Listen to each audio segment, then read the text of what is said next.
रतनपुर गांव में नई नई एक मटन बिरयानी की दुकान खुली थी। दुकानदार बहुत ही खड़ूस था। उसे लोगों से बात करने की तमीज नहीं थी और साथ ही वह पैसों को लेकर बहुत लालची भी था। एक दिन उसकी दुकान पर एक गरीब बूढ़ा आदमी आता है।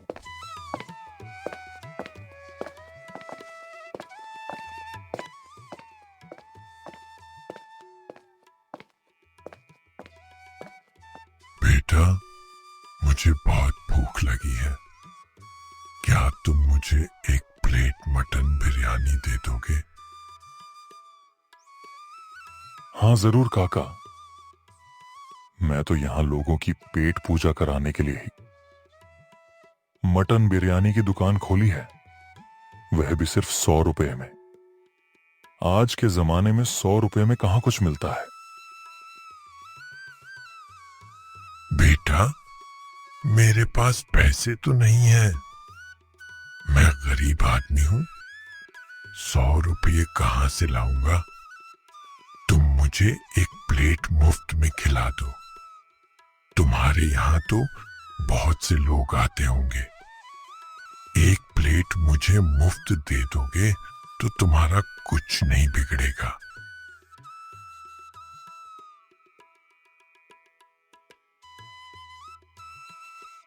तभी बिहारी मटन बिरयानी वाला गुस्सा हो जाता है, क्योंकि उसे तो बस पैसों से ही मतलब था।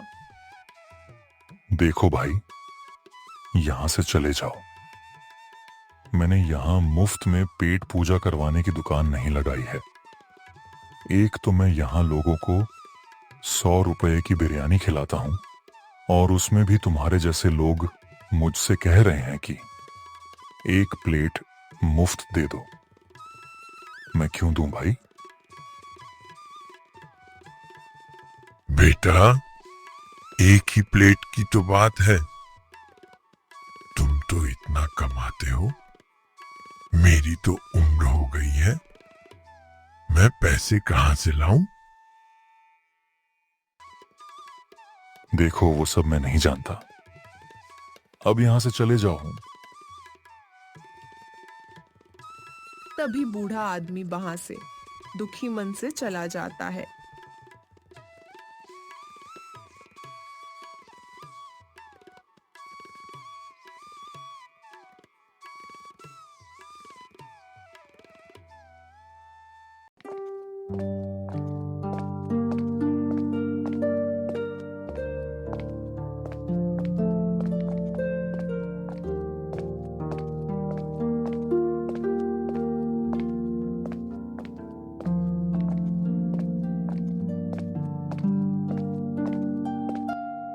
सुनो, तुम अब कोई काम ढूंढ लो।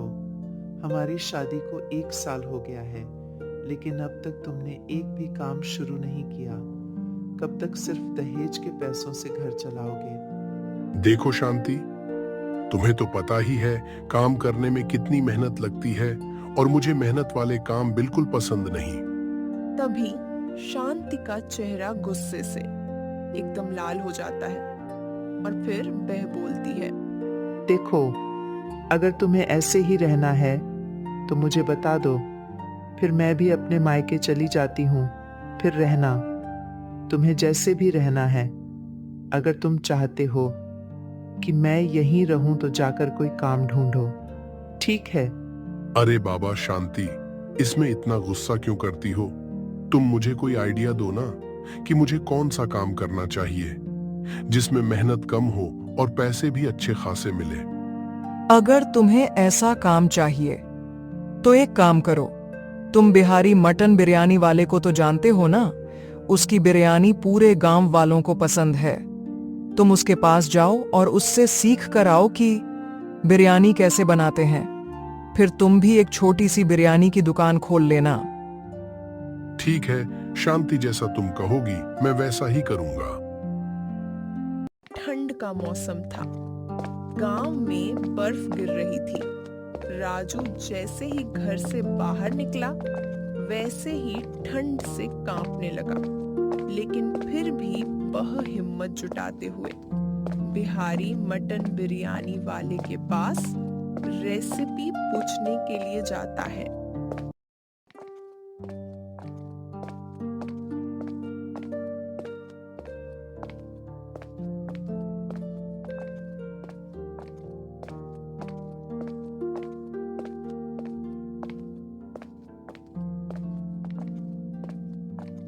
अरे आओ भाई आओ, मेरा नाम है बिहारी। मेरी बिरयानी पड़ती है सब पर भारी। बताओ बताओ कितनी प्लेट बिरयानी दूं तुम्हें? नहीं भैया, आप गलत समझ रहे हैं। मैं यहाँ बिरयानी लेने नहीं आया। मैं तो यहाँ आपसे पूछने आया हूँ कि मुझे भी बताओ बिरयानी कैसे बनती है। फिर मैं भी अपनी एक छोटी सी बिरयानी की दुकान लगाऊंगा। आज तो मुझे समझ नहीं आ रहा कि सारे मूर्ख मुझे ही क्यों मिल रहे हैं। आज जितनी बिरयानी नहीं बिकी, उससे ज्यादा तो मेरा दिमाग ही बिक गया। तुम जैसे लोगों को भगाते भगाते। यह आप कैसे बात कर रहे हो भैया? मैंने तो बस थोड़ी सी मदद मांगी। अगर मदद नहीं करना है तो बोल दो। इसमें इतना चिल्लाने वाली क्या बात है? ऐसे ही चिल्लाते रहोगे तो कुछ ही दिनों में दुकान बंद करना पड़ जाएगी। देख भाई, तू अब यहां से जा। मेरे कस्टमर आने का समय है। अगर वो लोग तेरे जैसे गरीब जिसके पास बिरयानी के लिए 100 रुपए तक नहीं है, अगर वो तुझे यहां देख लेंगे तो वो लोग मेरे दिए छाव पर आना बंद कर देंगे। चल अब जा यहां से। तभी राजू गुस्से में वापस अपने घर जाने लगता है।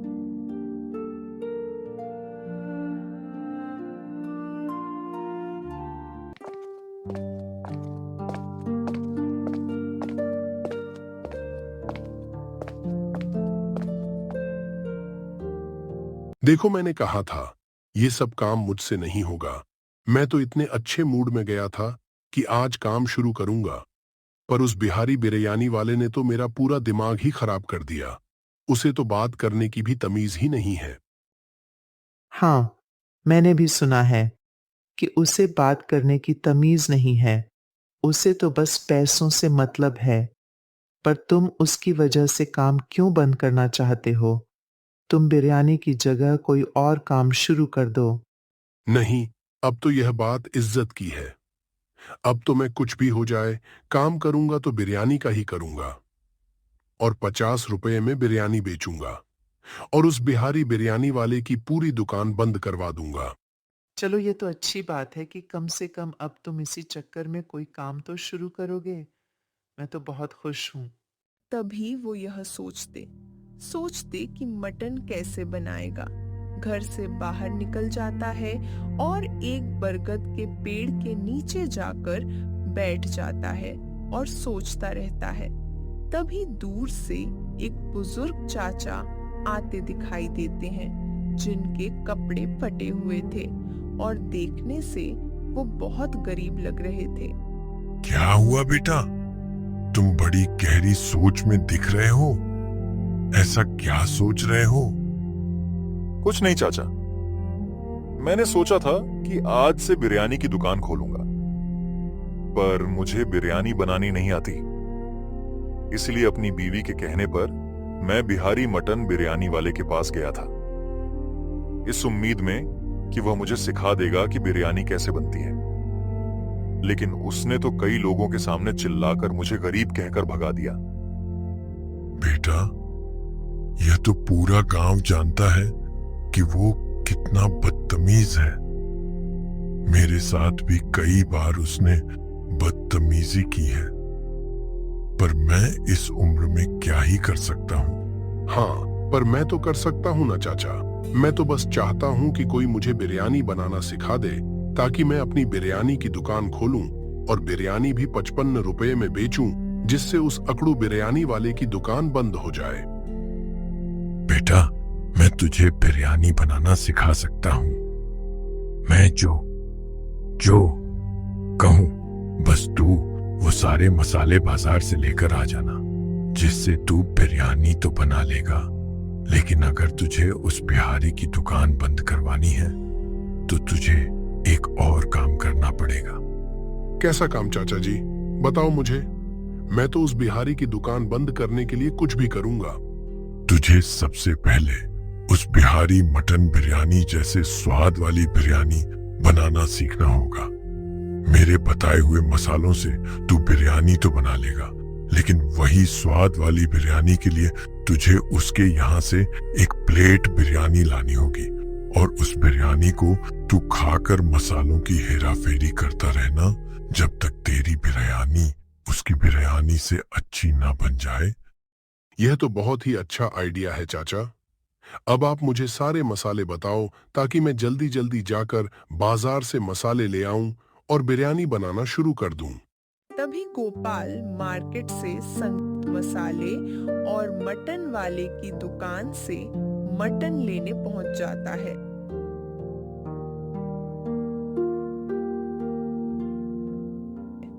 और मटन लेकर बिरयानी लेने निकल जाता है।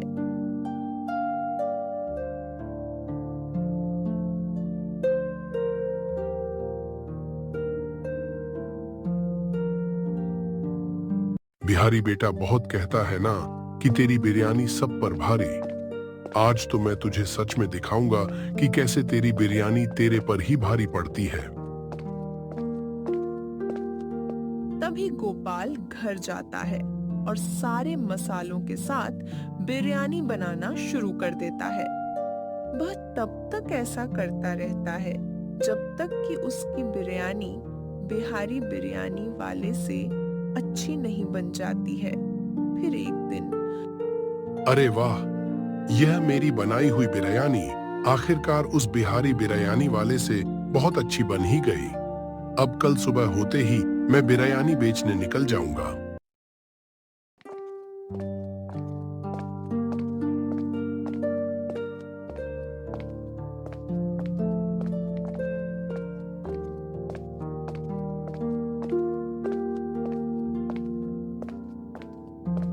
अरे भाई, तू फिर आ गया।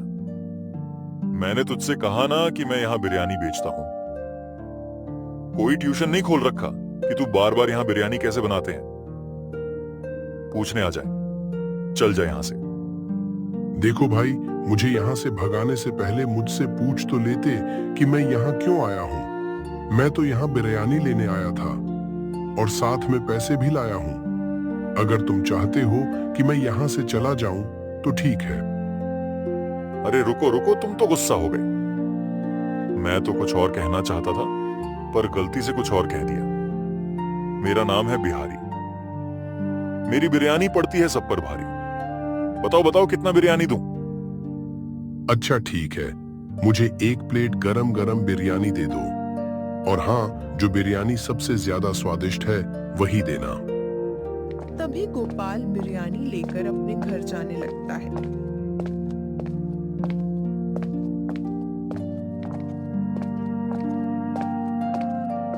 अगले दिन राजू मटन बिरयानी वाला अपना नया ठेला लेकर गांव के एक मैदान में लगा देता है और अपनी दुकान का नाम राजू बिरयानी रखता है।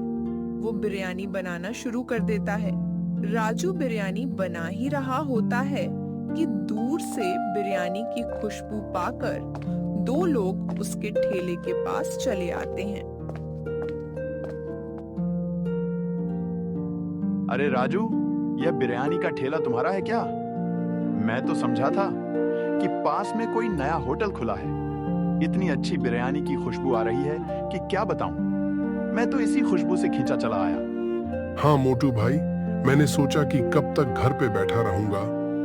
चलो अब कोई काम शुरू करता हूँ, तो मेरी बीवी ने कहा कि बिरयानी बेचो, इसीलिए मैंने बिरयानी का काम शुरू कर दिया। हाँ, यह तो अच्छी बात है। अब जल्दी जल्दी एक एक प्लेट बिरयानी लगा।